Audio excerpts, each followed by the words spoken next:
Escucharemos la ponencia Círculos Restaurativos Virtuales, un tema acerca del cual disertará Jan Smits, experto belga-peruano, máster en Ciencias Políticas de la Universidad Católica de Lovaina, Bélgica, y máster en Ciencias de las Prácticas Restaurativas del Instituto Internacional de Prácticas Restaurativas. Y docente del posgrado experto universitario en práctica restaurativa de la Universidad de Distancia de Madrid y de la Escuela Española de Mediación y Resolución de Conflictos. Acredita más de 20 años de experiencia de trabajo con adolescentes y familias en situación de riesgo. Es promotor desde 2002 de la justicia juvenil restaurativa en el Perú y desde 2010 de prácticas restaurativas a nivel de Latinoamérica. Ha formado en prácticas restaurativas a miles de profesionales en América Latina y España. El proyecto de justicia juvenil restaurativa que lideró con la Fundación Tierra de Hombres Lausanne en el Perú ha sido internacionalmente reconocido, siendo ganador en 2009 del premio Beilar Cybulski, que otorga la Asociación Internacional de Jueces y Magistrados de la Familia y la Juventud. Ha sido director de la revista Justicia para Crecer durante 6 años y ha publicado artículos manuales sobre prácticas restaurativas en el ámbito escolar boliviano, ecuatoriano y hondureño. Es sin duda un gran experto que ya nos ha acompañado en otros eventos y en otros espacios que ha organizado el Programa de Justicia Juvenil Restaurativa de Colombia, que lideran el Ministerio de Justicia y el Derecho, el Instituto Colombiano de Bienestar Familiar y la Organización Internacional para las Migraciones. Sin más preámbulos, vamos con el señor Smits. Adelante, lo escuchamos. Bueno, muchas gracias. Un saludo a todas y todos los presentes a este sexto evento, conferencia internacional sobre prácticas restaurativas, justicia y práctica restaurativa. Me siento muy honrado por esa invitación por los organizadores, la OIT, la Organización Internacional para las Migraciones, el ICBF, el Instituto Colombiano de Bienestar Familiar y el Ministerio de Justicia y el Derecho. Es verdad que cuando escuché a las 3 personas que me precedieron, Ted, que fue la persona que realmente me conectó en el 2009 con las prácticas restaurativas, porque en aquel tiempo yo trabajaba en ese proyecto de justicia juvenil restaurativa en Perú, ¿no? Y encontré esa persona en un evento, igual como lo estamos haciendo ahora, un evento internacional, y que me habló de la práctica restaurativa, y desde ese momento hablo más de práctica restaurativa que de justicia restaurativa, porque dentro de la práctica restaurativa está la justicia restaurativa. Y Tomás también lo conozco porque nos hemos visto en varias oportunidades. Incluso hemos practicado, facilitado ciclos restaurativos en el Redentor, que es un centro donde los muchachos, los pelados, como lo dicen ustedes en Colombia, cumplen su sentencia de privación de libertad, ¿no? Y también me dio mucho gusto escuchar al doctor Sarmiento, viceministro de Justicia y el Derecho, viendo también esos avances, porque recuerdo, creo que una de las primeras veces que llegué a Colombia sobre ese tema de justicia restaurativa, fácilmente son 4 mínimo o 5 años con el ICBF, donde estuvimos en distintos lugares de Colombia ya para capacitar sobre ese tema. Así que es un honor para mí de darme esa oportunidad. Bueno, si bien titulado la conferencia Ciclo Restaurativo de lo presencial a lo virtual, hablaré también de lo presencial, pero de lo virtual. Y empezaré un poco sobre mi propia experiencia desde marzo, desde que inició esa pandemia. Pero antes de marzo, fíjese que hasta finales de febrero, hasta el 1 de marzo, estaba justamente dando un curso de práctica restaurativa en Haití. Hablo francés y entonces ahí estuve en Haití dando un curso. Fue el último que he dado presencialmente. Y cuando se dio aquí a mediados de marzo el confinamiento, distanciamiento social, etcétera, fronteras cerradas, etcétera, me pregunté, ¿y ahora qué? ¿Cómo vamos a hacer? Porque tenían planes también para acompañar proyectos, para capacitar en distintos lugares, y estaba un poco preocupado diciendo cómo vamos a poder hacer eso. Y fue interesante porque mientras yo estaba pensando cómo lo voy a hacer, recibí una llamada desde Ecuador, donde había los años anteriores también capacitado, tanto dentro del Ministerio de Justicia, pero también el Ministerio de Educación, personas, y me llamaron. Era una ONG belga que trabaja en Ecuador desde muchos años y que trabaja de forma muy estrecha con el Ministerio de Educación de Ecuador, que me propuso de ver si podía trabajar con un grupo de docentes ecuatorianos, ¿no?, para producir algún material respecto a las prácticas restaurativas, ¿no? Y también me propusieron también de hacer quizás algo de contención emocional a través de círculos, etcétera.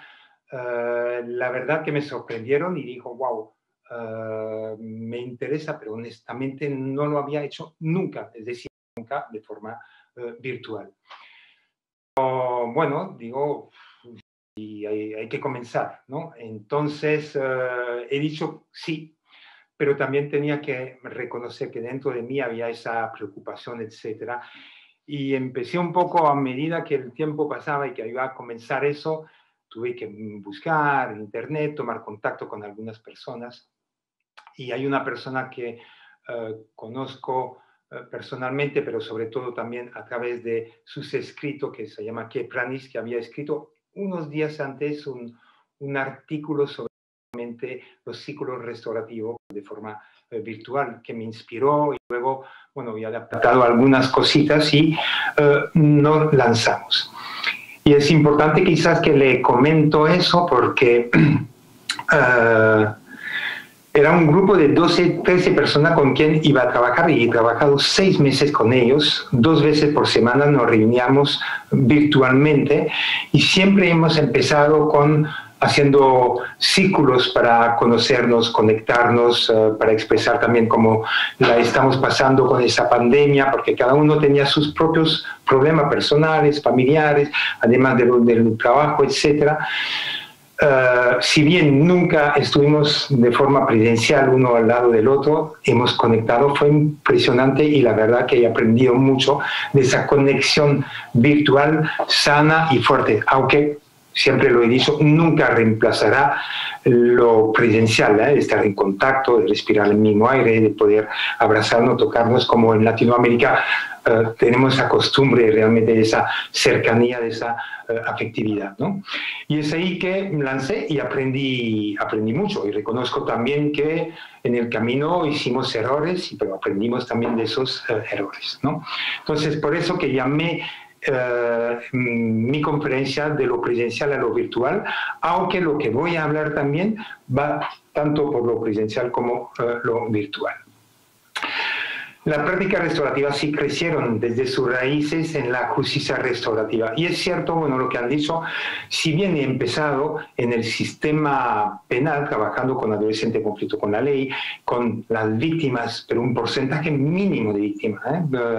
En inicio siempre la concentración sobre los jóvenes ofensores, tratando de trabajar con la víctima, pero no había mucho, hay que reconocer, ¿no? Era muy parcialmente, diría, restaurativa, y con las familias de los ofensores también, es decir, había algo, es un proceso. Y la verdad que nos ha ido bastante bien, fue un proceso, aprendimos muchísimo, y comenzamos con un caso muy, muy sencillo, porque era la primera vez que empezábamos eso y queríamos empezar con éxito. Y nos dio buenos resultados, porque empezamos con un proyecto piloto en 2 partes del país, y que finalmente, bueno, terminó en 2010 justamente a ser apropiado con las instituciones públicas peruanas, ¿no?, con su propio presupuesto. Por supuesto que ese proyecto piloto fue automáticamente y desde su inicio en estrecha colaboración con las instituciones involucradas, que el Ministerio de Justicia, el Poder Judicial, la Fiscalía, etcétera, ¿no? Todos ellos, la policía, ¿no? Y como le comentaba, en el 2010, es ahí en esa conferencia que hicimos también internacional, que conocí a Ted Wachtel, que bueno, me dio gusto volver a verlo y escucharlo, ¿no? Es una gran persona con una experiencia tremenda, que me habló de esas prácticas restaurativas, ¿no? Y que nace de la justicia restaurativa. Hay muchas definiciones. Yo soy una persona que realmente insisto mucho a que definimos bien los conceptos que entendemos por justicia restaurativa, por práctica restaurativa, porque a veces decimos cosas y son tan diferentes que al final muchas personas terminan confundiendo los conceptos. Y hace poco estaba leyendo un artículo del presidente actual del Instituto Internacional de Práctica Restaurativa que decían que se podía resumir incluso la práctica restaurativa o la ciencia de la práctica restaurativa en 2 palabras, que sería relaciones y comunidad. Y yo creo que es el resumen más pequeño y más claro que hay. Pero hay otra definición que me gusta muchísimo y que se conecta mucho con mi quehacer a diario con ese tema, ¿no? Y es el de Mark van der Venen, que es un psiquiatra canadiense, ¿no? Que trabaja mucho el tema de práctica restaurativa, y su definición traducida en el inglés, desde el inglés, que dice que es una manera de pensar y ser, ¿no? Es decir, pensarlo, pero también de practicar, de actuar, ¿no? En desarrollar un espacio seguro para verdaderas conversaciones que profundizan las relaciones y construyen comunidades más fuertes. Tanto al escuchar a Ted o al escuchar a Tomás anteriormente, entra muy bien esa definición. Yo creo que todos nosotros profesionales, que sea dentro del sistema de responsabilidad penal o dentro de la escuela o dentro de la familia, de las comunidades, tener ese pensamiento, pero no es solamente tener el pensamiento, sino también mi propia práctica. Es muy importante también de poder actuar. Entonces, de resumen también, la diferencia entre esa justicia penal, retributiva, castigadora, ¿no? Y la práctica restaurativa son los tipos de enfoque. Aquí es finalmente un enfoque reactivo, es decir, que ya el delito, la infracción ya se ha cometido, y la justicia restaurativa es como otra manera de ver y hacer justicia. Y menos mal que otros lo han dicho anteriormente, no es realmente opuesto al otro. Por supuesto que es diferente, pero no es realmente opuesto. A veces lo restaurativo pueden trabajar también con lo retributivo. No es que es uno o el otro, pero reactivo porque ya pasó el delito, etcétera, y hay que intervenir con un pensamiento y una práctica distinta, ¿no? Pero también, y tengo una formación también de enfermería y de salud pública, podemos decir que sí que es una prevención también, pero prevención terciaria, porque simplemente hay que ver las estadísticas de los adolescentes en conflicto con la ley penal que pasaron por un programa restaurativo o un proceso restaurativo. La tasa de reincidencia es mucho más baja. Aquí en Perú vamos a más o menos 5%. Y si bien no tengo el porcentaje de cuánto es la tasa de los muchachos que salen de una privación de libertad, que no pudieron pasar por un programa de restaurativo, cuánto es la tasa, no lo sé exactamente, pero seguramente que es mucho más alta. Mientras que la práctica restaurativa tiene triple enfoque, 3 enfoques. Lo que llamamos el enfoque proactivo, lo proactivo que para mí es lo más importante, lo principal, es crear relaciones, ¿no? Tanto Ted como Tomás hablaron de esa relación y la importancia de relacionarnos, ¿no? Y a veces nuestras relaciones no son de las mejores, ¿no? O hay muchas relaciones que podíamos tener y que perdemos esa oportunidad. Es crear esas relaciones sanas, fuertes y duraderas en el tiempo, ¿no? es muy importante. Bueno, otros términos es crear capital social, ¿no? Relaciones de confianza, de respeto, etc. Y yo creo que es la inversión más grande que podemos hacer, de invertir en construir, desarrollar ese tipo de relación en distintos ámbitos, que puede ser la familia, la escuela con la comunidad o las instituciones, ¿no? Ted habló de estas, en Australia, de esos centros que reciben personas de tercera edad, etcétera, ¿no? Se puede trabajar esto. Pero también constituye un enfoque también preventivo. Muchas veces decimos, no esperamos que los conflictos lleguen, a veces hay situaciones de riesgo. Trabajé aquí en Perú con bandas, con pandillas, ¿no? Que son miembros que están involucrados en comportamiento antisocial, que podemos decir, y pudimos trabajar con ellos no para destruir ese grupo, sino para transformar su forma de ser, de comportarse y tener justamente, guardar el conjunto, la comunidad, porque forman una comunidad, pero que vaya en un sentido positivo. Y entonces podemos trabajar realmente ese enfoque preventivo. En la escuela quizás prevenir el bullying, otro tipo de comportamiento. Igual en los centros de internamiento, ¿no? Por supuesto. Y también tiene el enfoque reactivo, por eso decía que la justicia restaurativa es parte de la práctica restaurativa, ¿no? Es un grupo más, ¿no? Pero todo lo que podemos hacer antes, hagámoslos, ¿no? Entonces, he tenido la oportunidad también de trabajar y de dar capacitación con Terry o con él, a quien se refirió en varias oportunidades de Duactel, y Tomás también, creo, que es un gran personaje con una experiencia tremenda, y con Terry es importante de hablar qué es una práctica restaurativa, ¿no? Y muchas veces hablamos de una práctica restaurativa, es por lo menos un profesional que tenga un estilo de autoridad restaurativo, que es decir, que sabe hacer ese equilibrio entre tener un alto control, de poner normas, reglas, límites, tener expectativas, desafiar a la persona, pero siempre en un marco de respeto y de apoyo la persona, ¿no?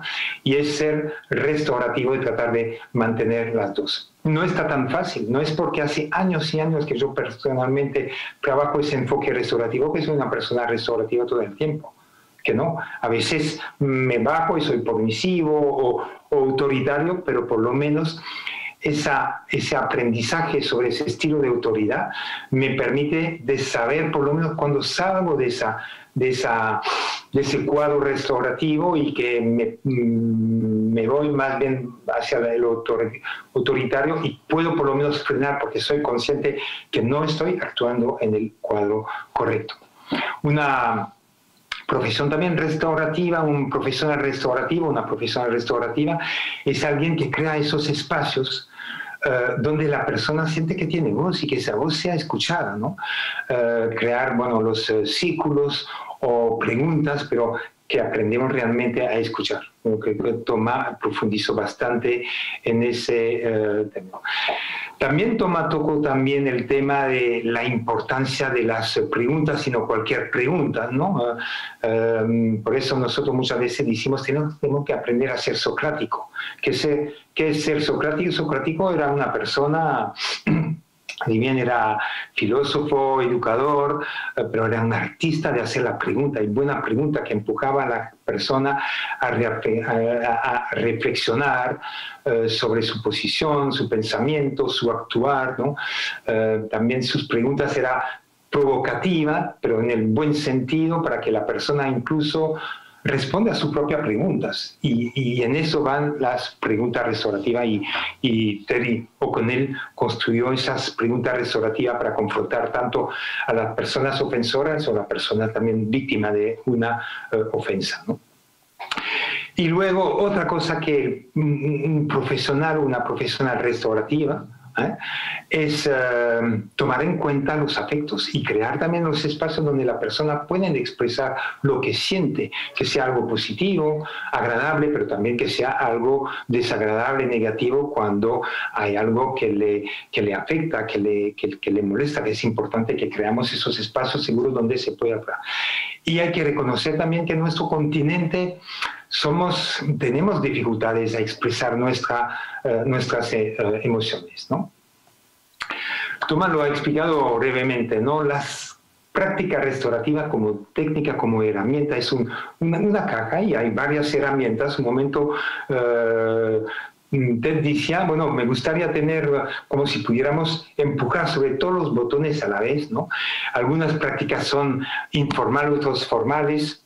Las formales, y lo mencionó claramente Tomás, que bueno, son prácticas que tenemos que planificar, que preparar, son más estructuradas, van a tomar más tiempo y implica mucha más gente, mientras que las informales son más espontáneas, que la podemos dar a una persona. No hay realmente que preparar, pero hay que entrenarse. Aquí están las prácticas. Nosotros agregamos la escucha, porque la escucha pensamos que es una práctica muy importante y que no la tenemos. Sabemos oír muy bien, porque es involuntario, pero escuchar es un acto realmente voluntario donde tengo que dejar todo lo que hago y concentrarme. Y no es fácil, y no nos enseñan desde pequeño a aprender realmente a escuchar. Y yo creo que es una práctica que tenemos que aprender y enseñarnos desde la familia, la escuela, en la comunidad, en todo momento, ¿no? No voy a entrar en profundidad de eso, pero cuando hablamos de escuchar, lo que queremos es una escucha activa, empática, hasta compasiva, ¿no? Asertiva, de ese tipo de escucha. Declaración afectiva, podría ir incluso más profundamente hasta la comunicación no violenta de Marshall Rosenberg. No voy más allá porque Tomás ha tocado el tema y lo ha desarrollado bastante bien. Cuando hablamos de diálogo restaurativo es crear esa conversación realmente sana, segura, honesta. Y, por supuesto, que para eso no solamente hacer preguntas, pero saber escuchar también la respuesta y saber plantear bien las preguntas, ¿no? Tocaré eso un poco más en detalle luego. Luego, la pequeña reunión espontánea, voy a sacar los ciclos restaurativos, que es el tema que más bien voy a abordar ahora, y la reunión restaurativa. Ciclo restaurativo para mí es uno de las herramientas quizás más interesantes cuando trabajamos con comunidad, con grupo de personas que se relacionan. Pues, la familia, como hablaba Ted en su ejemplo con su familia, hacen ese tipo de encuentro de círculo, o dentro de la escuela, en el aula, la comunidad, etcétera, ¿no? En los centros, hacer círculos. Y muchas veces trato de ser socrático en mis capacitaciones y entonces hago muchísimas preguntas.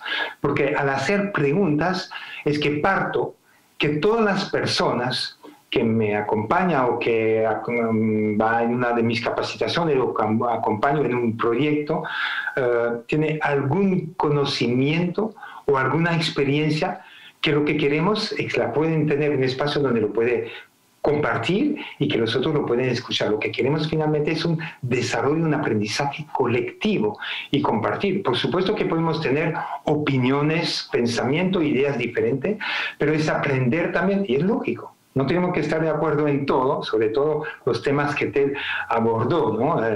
Que es muy importante, que vamos a tener incluso, pero aprender también a respetarnos, escuchar al otro, ser flexible, etcétera, y reconocer que quizás sí aquí aprendí algo y puedo cambiar la reflexión o la posición que tenía, ¿no? Entonces, una de las preguntas que hago es principalmente, porque todos mis círculos, lo que asistieron en ellos, todas mis capacitaciones en círculos.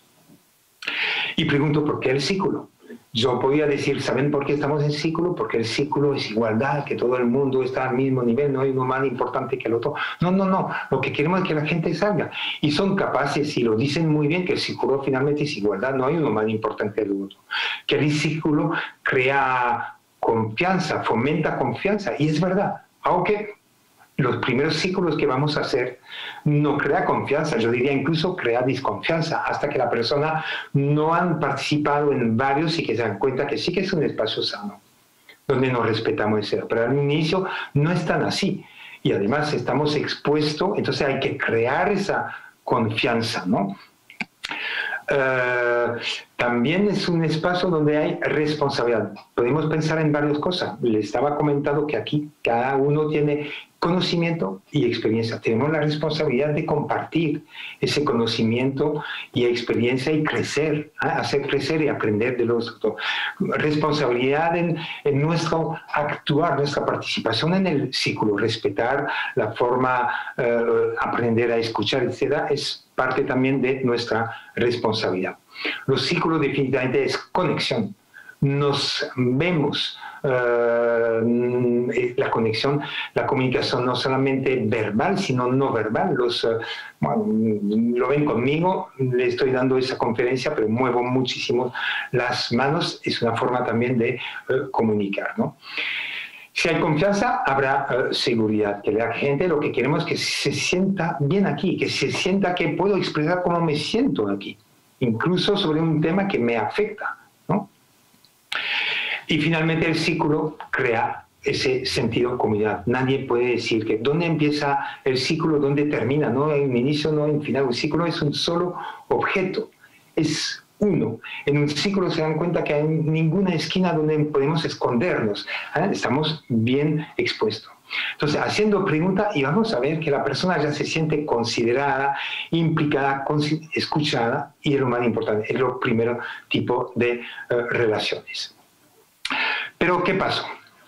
Volviendo a mi historia de Ecuador, etcétera, vino el COVID y el COVID nos obligó a distanciarnos, el confinamiento, el distanciamiento físico, distanciamiento social, y yo veía todos mis círculos diciendo se acabó, se terminó, etcétera, ¿no?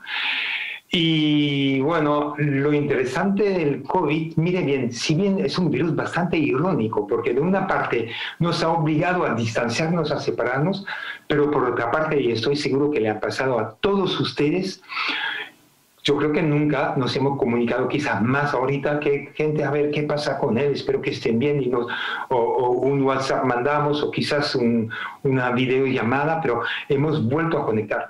Nunca he participado en tantas conferencias desde el cierre de las fronteras, que no podemos salir, etc. Cuando salía 4 a 5 meses al año, un montón de contacto y de contacto que no tenía desde mucho tiempo. Es decir, el COVID, por otro lado, nos cierra la relación físicamente, pero nos ha abierto otras y muchísimas de forma virtual, ¿no? Y cuando decía de lo presencial a lo virtual, es eso. Yo, la verdad, que entré en pánico diciendo, wow, los círculos se acabaron, ¿cómo podemos hacer? Vino esos virus que nos obliga a separarnos, se acabó y tenemos que pasar a lo virtual.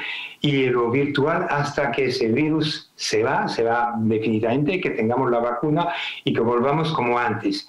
Yo diría que no volvamos solamente como antes, porque he aprendido muchísimo que podemos seguir con ciclo virtual, pero solo y cuando no podemos hacer los ciclos presenciales. Repito, no lo vamos a reemplazar, pero me di cuenta que funciona también y que quizás por una cuestión de distancia que no nos podemos desplazar, lo podemos hacer virtualmente, o por una cuestión de recursos económicos, que ya no hay recursos para movernos, etc., lo hacemos virtualmente. Es decir, que de ahora en adelante podíamos hacerlo tanto presencial como virtualmente, ¿no?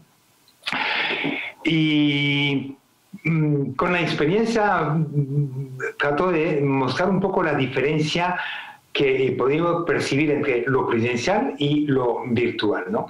Que bueno, el círculo es visible, lo veo cuando estamos presencialmente, veo realmente un círculo y siempre digo, quiero un círculo redondo. Me van a decir, bueno, todos los círculos son redondos, pero a veces un círculo medio óvalo, etc. Entonces es importante, siendo redondo, puedo ver a todas las personas del círculo, ¿no? Mientras que lo virtual es imaginario. No, me imagino el círculo, pero no lo veo, ¿no? El círculo prudencial, lo comentaba, lenguaje verbal y no verbal, me ven completamente. Ahorita en la conferencia que me ven, me imagino que me ven hasta aquí y quizás me estoy moviendo un montón las piernas porque tengo quizás un poquito de ansiedad, etc. No lo ven. Entonces estamos perdiendo comunicación con lo virtual, ¿no? Y es algo que hay que reconocer. El círculo prudencial, lo comentaba, ¿no? La cercanía, abrazarnos, tocarnos, respirar el mismo aire. Sobre todo en Latinoamérica siempre ha sido así muy fuerte los afectos, ¿no?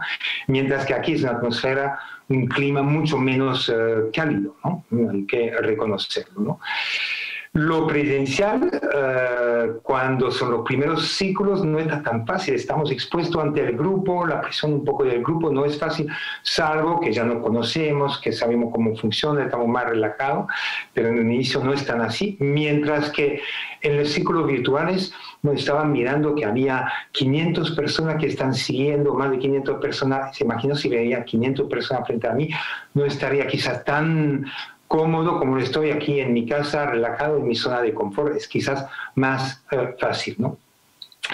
Y los círculos presencial, cuando ya nos conocemos, que hay esa confianza y seguridad, más fluido, espontáneo, natural, que aquí es un poco más de concentración. No es fácil, ¿no? De estar concentrado, escuchar tanto las conferencias y tantas así durante tanto tiempo, nos cansamos, etcétera, ¿no? Por eso que creo que ese pequeño receso, aunque muy pequeño fue, ayuda también, ¿no?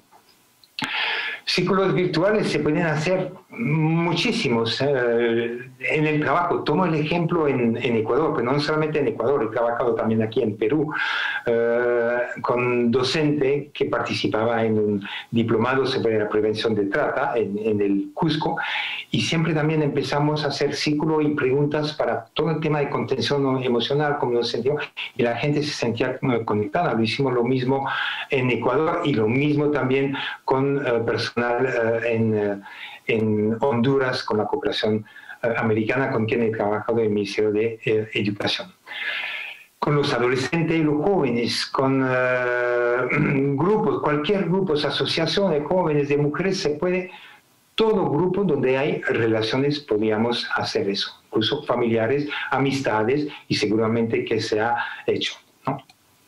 Por supuesto que así mi experiencia fue, hice varios grupos de contención emocional. Hemos pasado y seguimos todavía algunos de nosotros en situación muy complicada porque tenemos un ser humano o alguien del trabajo que está pasando mal o que está hospitalizado, quizás incluso falleció. No ha sido fácil para muchísimas personas y yo creo que hay que hablar de esto.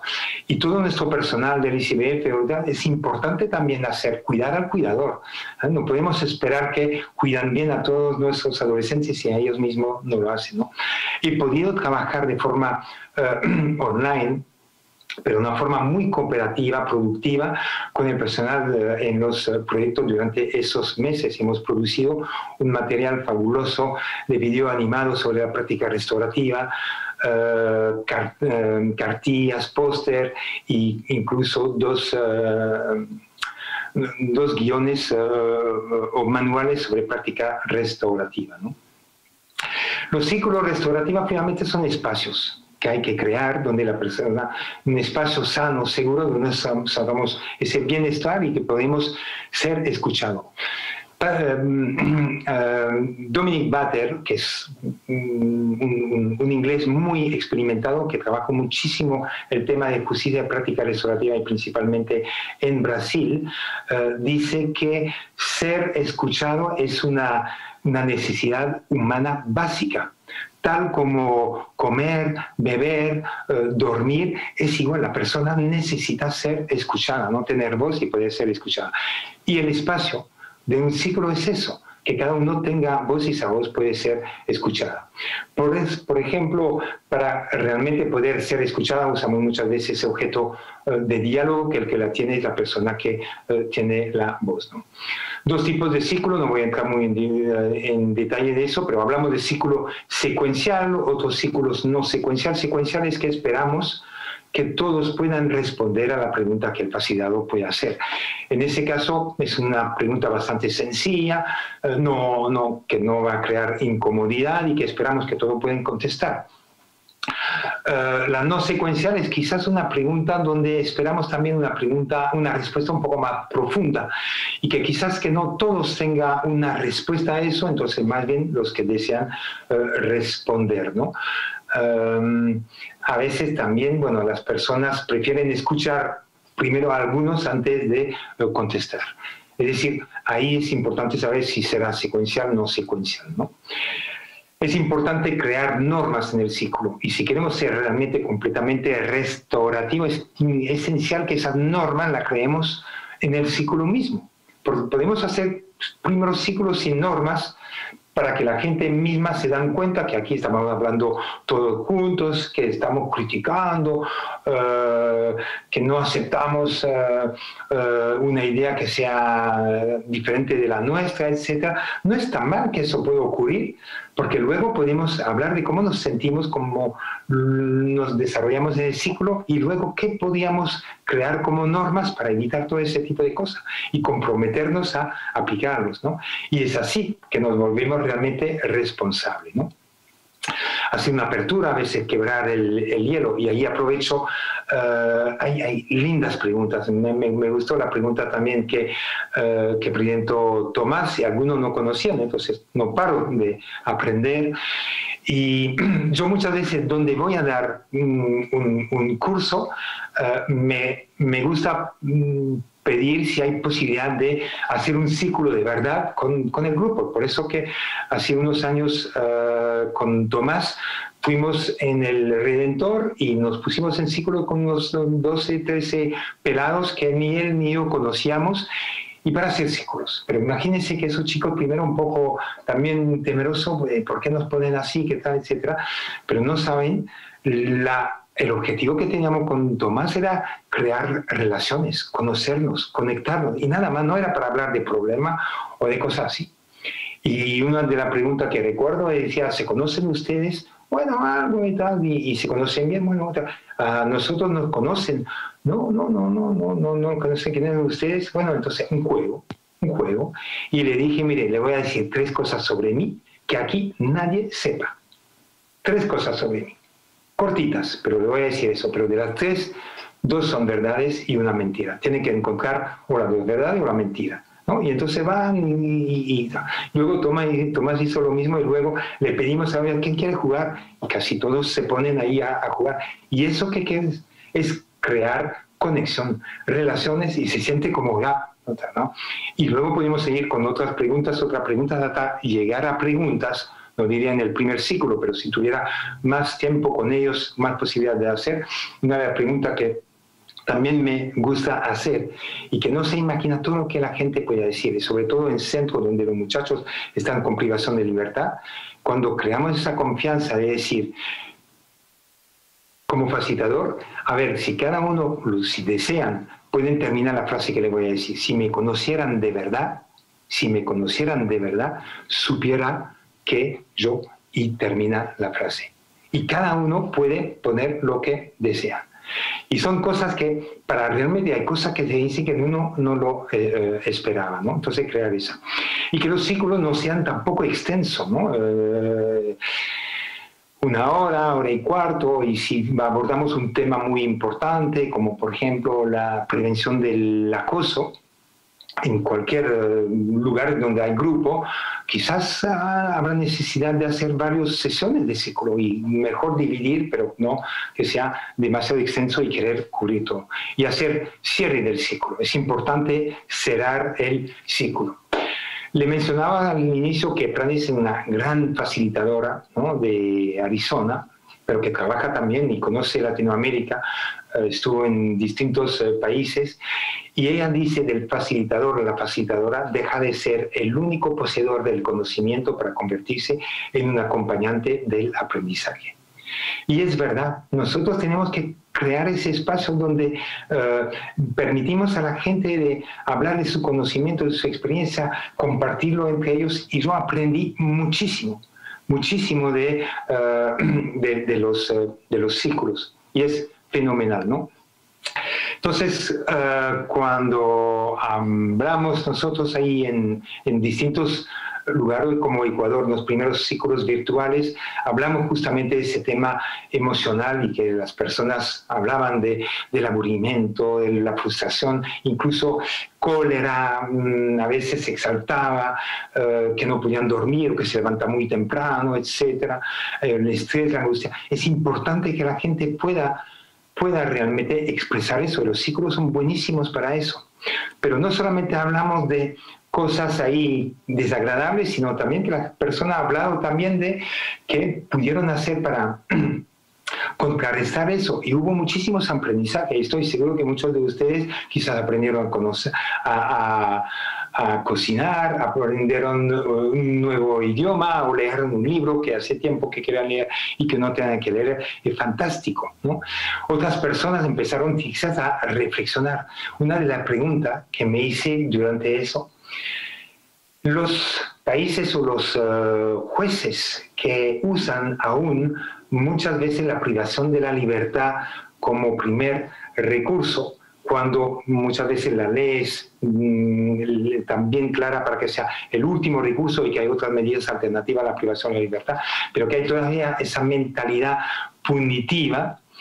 Y yo me pregunté, esas personas que han usado mucha esa privación de la libertad cuando se podía usar otra alternativa, quizás ha sido un momento interesante de estar cerrado, que no podían salir salvo para compras, etcétera, y a pesar que tenía acceso a internet, que tenía el wifi, todo lo que querían comer, lo que querían cuando querían, ¿no? Pero me imagino que esa restricción le ha hecho pensar que no es fácil el encierro, no para nada es fácil, ¿no? Y no es fácil de vivir en libertad siendo privada de ella, ¿no? Entonces yo espero realmente que hubo una reflexión en ese sentido, ¿no? Y luego yo creo que también ha surgido nuevos valores, no nuevos valores, resurgido valores que quizás perdimos, de la solidaridad, de la empatía, ¿no? De la cooperación, colaboración. Yo creo que son valores que han vuelto, que hemos la responsabilidad de salir protegiéndome, pero protegiendo también a los otros, ¿no? Es realmente, y luego relaciones, lo que le comentaba, seguramente que conocemos contacto de uno y otro, ¿no? Y aquí voy un poco rápido, pero de algunas preguntas que se puede hacer en esos círculos de soporte emocional, ¿no? De otra forma, como van a recibir ese PowerPoint, tendrá acceso a ellos. Y aquí son algunas preguntas también que podemos hacer del cierre, ¿no? Del cierre del ciclo. Es muy importante siempre un cierre donde la persona puede realmente aportar, ¿no? Preguntas como compartir una palabra, una frase de cómo se ha sentido dentro de ese círculo, algo que quiere soltar en el medio del círculo, antes de salir, etcétera, ¿no? Lo que le ha sorprendido, etcétera, lo que aprendió, hay muchas cosas, ¿no? Y de aprendizaje sobre los círculos le voy a compartir algunos brevemente, voy a tomar 10 minutos más y ahí cierro, pero todos los círculos para mí son algo diferente y aprendo mucho de los círculos, y hay situaciones inesperadas y sorprendentes que pueden llegar, ¿no? Y es interesante. Y voy a empezar con la situación positiva, estimulante, que va a fomentar conexiones, empatía, crear un bienestar y una cohesión de grupo. Y le voy a contar una que fue en España, en una escuela en Córdoba, y una de las escuelas donde hay muchísimos problemas. Y había capacitado un grupo de docentes y le había pedido, por favor, quiero hacer unos círculos con los alumnos que no conocía, etc. 14 14, 15 años, 13, 15 años más o menos, y hacía esas preguntas para conocernos, para establecer relaciones, etc. Y iba bastante bien, se comportaba bastante bien. Y llegó un momento a uno que cuando habló, no recuerdo muy bien la pregunta, pero era para conocernos, ¿no? Tartamudeaba. Y entonces le costaba realmente hablar, pero hablaba tartamudeando. Y mientras respondía, vi a dos muchachos hablando, riendo y refiriéndose, y los miraba y me sentí muy incómodo.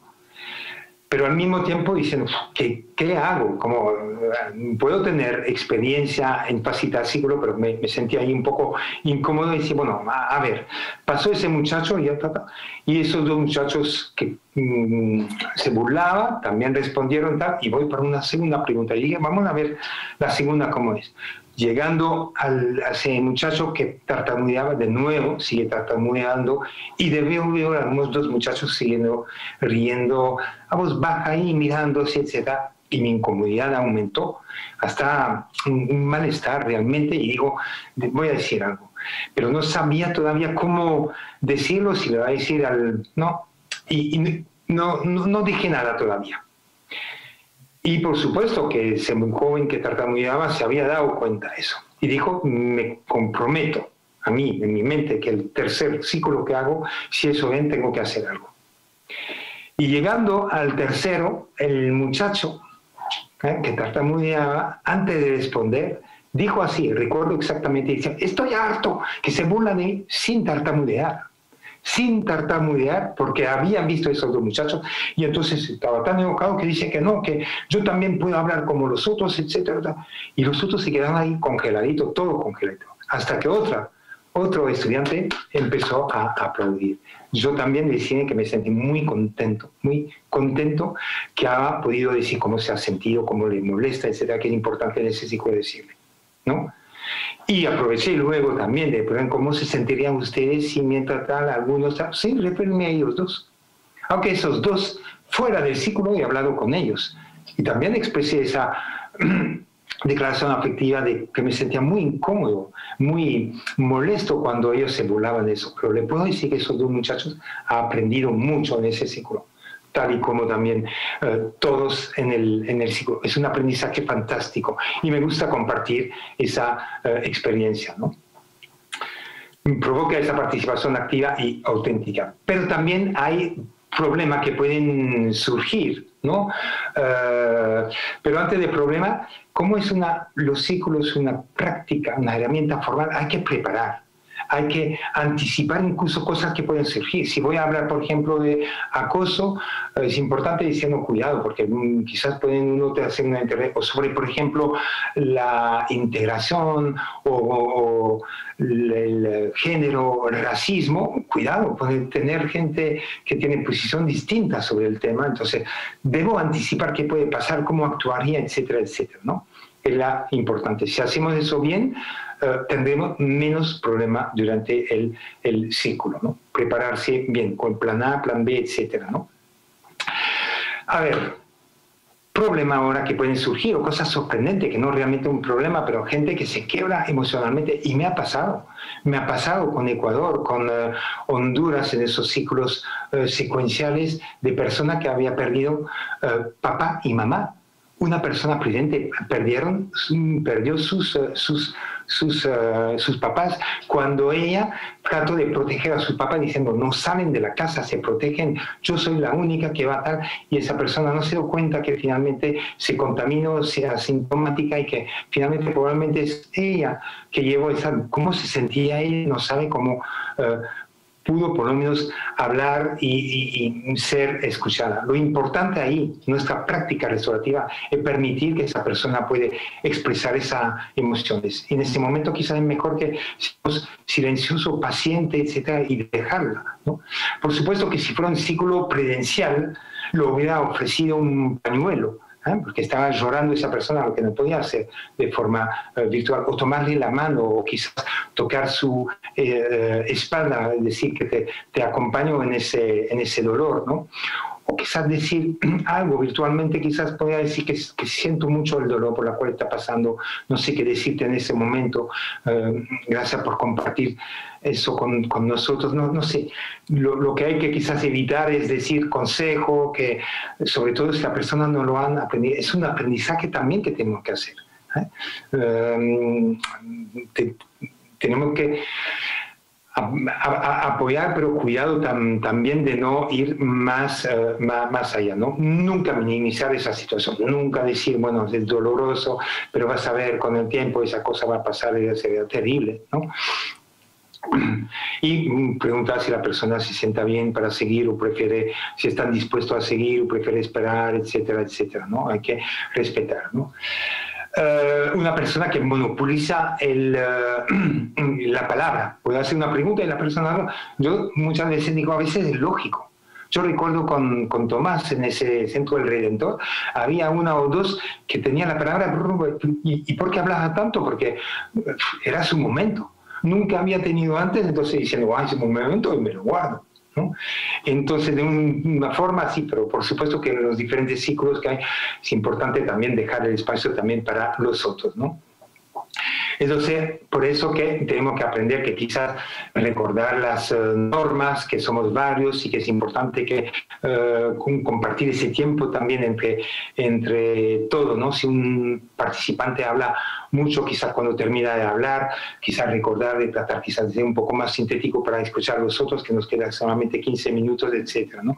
Una forma muy diplomática sin que la otra persona se siente ofendida, la que habló largo, ¿no? A veces tenemos que mostrar el ejemplo. Si yo espero una respuesta concisa, concreta, etcétera, podría hacer la pregunta y a veces yo incluso, voy a empezar a responder yo, ¿no? Y respondo para que sea conciso y así ve lo que esperamos también, ¿no? A veces es mejor de hacer quizás pocas preguntas y que la gente tenga más tiempo para responder, pero si tenemos demasiadas preguntas, no ese tiempo, ¿no? Eso es uno. Bueno, lo que no respetan las normas, eso pasa, y pasa sobre todo los primeros ciclos, por eso que crear las normas juntos es importante, ¿no? Pero con la experiencia he visto que a veces hay que no solamente construir y recordar las normas en un principio, pero imagínense que hay personas que interrumpen el ciclo, ¿no? Cortando el otro, pero hay todo tipo de interrupción. A veces hay interrupción que la gente lo hace de una forma involuntaria, que no ha aprendido a tener esa escucha y que quiere decir algo, eso es uno. Y hay otro que interrumpe con la intención, y son pocos, son muy pocos, pero con la intención de romper la dinámica del ciclo. Y muchas veces, por mi experiencia, son líderes, pero líderes algo negativos, y que sienten que el ciclo, perciben muy rápidamente que el ciclo es compartir el poder entre todos, es empoderarnos, y sienten que ellos, manejar el grupo, pueden perder poder, ¿no? Y entonces dicen, uy, cuidado, eso no me gusta y quiere cobrar. Entonces, ahí hay que trabajar realmente para usar su liderazgo, pero transformar ese liderazgo en un liderazgo positivo. Entonces podría quizás trabajar con él antes del ciclo diciendo, yo sé que tú cuando dices algo la gente te sigue, etcétera, y tenerlo más con aliado en vez de... y en general es lo que busca esa persona y funciona, ¿no? Entonces hay varias etapas para si digo, bueno, recuerdo las normas y alguien sigue interrumpiendo, quizás me puedo dirigir a él directamente de una forma restaurativa, diciendo, recuerdo el ciclo, y lo que queremos aquí que cada uno tenga voz, pero al mismo tiempo si tiene voz, los otros la tienen que escuchar, y tú escuchar a la de los otros, etcétera, que por favor, ¿no? Es importante, ¿no? Y hay otras cosas, ¿no? El ciclo no hay obligación de intervenir. Hay muchas personas en un principio puede pasar, ¿no? Y el yo paso es importante que tenga esa posibilidad, si no la persona podría sentirse incómodo. Es decir, al principio, los primeros ciclos es normal que la persona pasa porque no están acostumbradas, están expuestas. Es cuando ve que instalamos esa confianza y seguridad que la persona se sienta mejor. Y a veces pasa porque no quiere tener timidez, no quiere pasar por vergüenza, etc. hay que ser paciente, tenemos que motivar a las personas, pero no forzar, ¿no? Y si una persona a veces dice algo chiquitito, poquito, fuera del círculo, puedo también hacer una declaración afectiva que, a pesar que intervino muy poco, pero lo que han dicho me gustó mucho, me hizo sentir contento, es un buen aporte, pequeñito, pero buen aporte, en el buen momento, etcétera, y motiva a la gente, ¿no? Cuidado al tiempo, ¿eh? La falta del tiempo para un facilitador es angustia, algo de pánico. Por eso prefiero una buena preparación. ¿Qué tiempo tengo para hacer el ciclo? O si preparo un ciclo, ¿qué tiempo necesito? Si veo que necesito más tiempo, quizás pueda hacer en varias sesiones, etc. Hay que pensar en esto, ¿no? Bueno, cuidado también a hacer los ciclos, dónde lo hago, cuándo lo hago, es importante, ¿no? Un espacio donde no hay ruido, donde hay espacio donde podamos hacer un verdadero ciclo real, bien redondo, etcétera. Hay que buscar todo ese tipo de luminosidad, etcétera, ¿no? Y cuidado que los círculos que son muy largos, la gente desconecta. Y cuando queremos conectar a la gente, a veces terminamos desconectándola. Entonces, por eso, tratar de tener quizá menos tiempo, etc. O animar a la gente. Yo uso bastante el humor. La gente que ha participado en mis cursos, el humor no quiere decir burlarme de uno para nada, sino a veces hace y la gente, como si lo despierta, una dinámica es muy importante para mantener la gente activa y participativa en el círculo. Muchas gracias, creo que nos quedan unos 10 minutos si hubiera pregunta, y nuevamente muchas gracias por darme esa oportunidad de compartir mi experiencia. Muchísimas gracias, señor Jan Smits, por su participación. Efectivamente, tenemos 3 preguntas que nos han formulado. Si usted es tan amable y nos las responde, las vamos a leer a continuación. La primera de ellas, respecto a su presentación, dice: ¿cómo están involucrando a las familias de los ofensores para la reparación del daño y la prevención de la reincidencia? Muy bien. Ahora tenemos que definir si hablamos antes de la corte del criminal, si hay esa posibilidad de hacer esa conferencia, esa reunión restaurativa. Automáticamente las familias, tanto lo que se llama la comunidad afectiva, ¿no?, de la persona ofensora, participan en el círculo, como del lado de la parte víctima, afectada, que pueden también participar. Es muy importante dar voz a esas personas. Por ejemplo, en el caso de los ofensores, porque ahí iba la pregunta, cuando se dijo en algún momento que la reunión, esos encuentros restaurativos se tienen que preparar.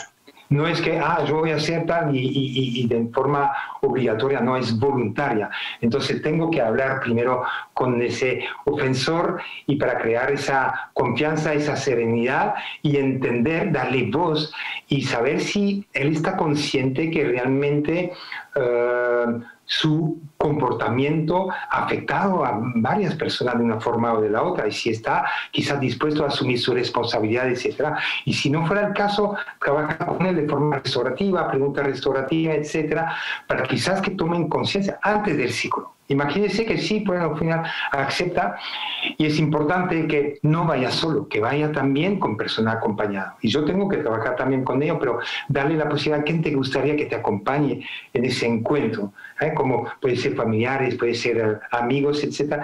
Y con quien yo, antes del ciclo, de esa reunión, también trabajar con ellos es importante, porque en un círculo esas personas no saben lo que puede aportar, porque he visto familias de ofensores que manifestaban también su malestar, su vergüenza, que estoy aquí por lo que hizo mi hijo y me hace sentir mal, y que trataba de disculparse. Y es importante que su propio hijo o hija se dan cuenta de eso, y muchas veces es lo que le hace ver que no solamente he afectado a esa víctima, sino he afectado a mi propia familia. y esa empatía, esa toma de conciencia que permite ayudar. Hay que trabajar con los... y yo creo que también cuando hablamos de en centro de detención, trabajar con la familia es importante, trabajar con la familia en círculo, quizás también que tenga voz y que pueda decir cómo es lo difícil para ellos también de vivir eso, y quizás un encuentro, familias y jóvenes, incluso necesariamente la familia de esos jóvenes. Hay muchas posibilidades para que los jóvenes se dan cuenta que han afectado también a las familias, y tomar conciencia es eso, que pueden luego asumir su responsabilidad y ir hacia un cambio. Gracias, señor Smith. Tenemos una segunda pregunta. ¿Cómo manejar las prácticas restaurativas al interior de una empresa para el manejo de la lucha de poderes? Excelente. Justamente poco a poco voy también en ese ámbito empresarial, porque finalmente hay un equipo de trabajo y muchas veces, como en varios lugares, sea el ICBF, que sea el Ministerio de Educación, somos un equipo de trabajo, somos humanos y hay a veces conflictos entre las personas. Es lógico, son parte de nuestra vida humana, y entonces todos los grupos, y las empresas son una, pueden tener esos conflictos. Así que la práctica restaurativa, todo lo que hemos hablado, lo que Ted o Thomas habló del diálogo restaurativo, la escucha, son cosas que podemos aprender y hay que invertir en eso. Y lo que le comentaba al inicio también, ese enfoque proactivo de crear relaciones es importante, que en una empresa la persona pueden... ponerse en círculos, hablar de cómo se siente, fomentar relaciones, cuando algo no le gusta, que puede por lo menos ser escuchada, participar también a la construcción de soluciones, etc. Y es hacer la cosa con la gente. Y como lo decía Ted muy bien en esa hipótesis de la práctica restaurativa, la persona así va a sentirse más contenta, más productiva, más cooperativa y más dispuesta a cambiar su comportamiento de negativo en positivo. Entonces, la empresa, perfecto. Perfecto. Vamos con la última pregunta, señor Smith, que dice así: quisiera hacer estos círculos restaurativos virtuales en mi institución.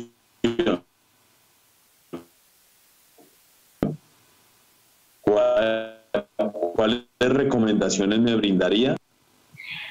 Bueno, felicito primero a esa persona que quiere hacerlo. Me comprometo primero, antes de enviar un artículo que justamente es sobre ese tema, que habla un poco de mi experiencia y de cuáles son los pasos, incluso pregunta que he usado eso. Entonces, apenas termino, le mandaré a Tomás y que la pueden pasar a esa persona. Pero sí que lo invito. Pero lo primero que diría, sobre todo que estamos en ese tiempo de pandemia, quizás es dar oportunidad a la persona de hablar un poco de esa situación, cómo la está llevando, la dificultad que tiene, qué es lo más difícil para ellos, pero también luego tocar también lo positivo que quizá que ha aprendido, qué cosas le han dado fuerza, compartir una experiencia positiva dentro de la familia o de su grupo de trabajo. Y la gente le va a gustar. Yo no conozco un círculo ahí donde la persona no se ha sentido realmente bien, cuando ese respeto que le damos voz y que esa voz sea respetada. Así que me comprometo a mandar ese artículo y espero que le pueda ayudar, pero le invito realmente a que lo haga.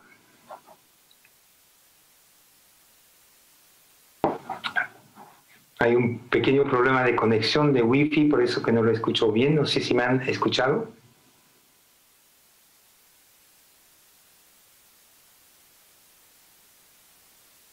No sé. Señor Smith, agradecemos su valiosa participación. Sí, señor, ¿le escuchamos? No, que decía Señor que Smith, lo veo congelado, quizás mi wifi tiene un poco de problema, pero como estamos terminando, que quería agradecer por la oportunidad también. Sí, señor, ante todo nuestros agradecimientos con usted, un gran experto. Obviamente nos ha aportado muchísimo en esta primera jornada de nuestro 6º Congreso Internacional en Prácticas y Justicia Restaurativa. Le agradecemos mucho y le deseamos una feliz tarde, muy amable. Igualmente a todos ustedes. Muchas gracias. Cuídense mucho.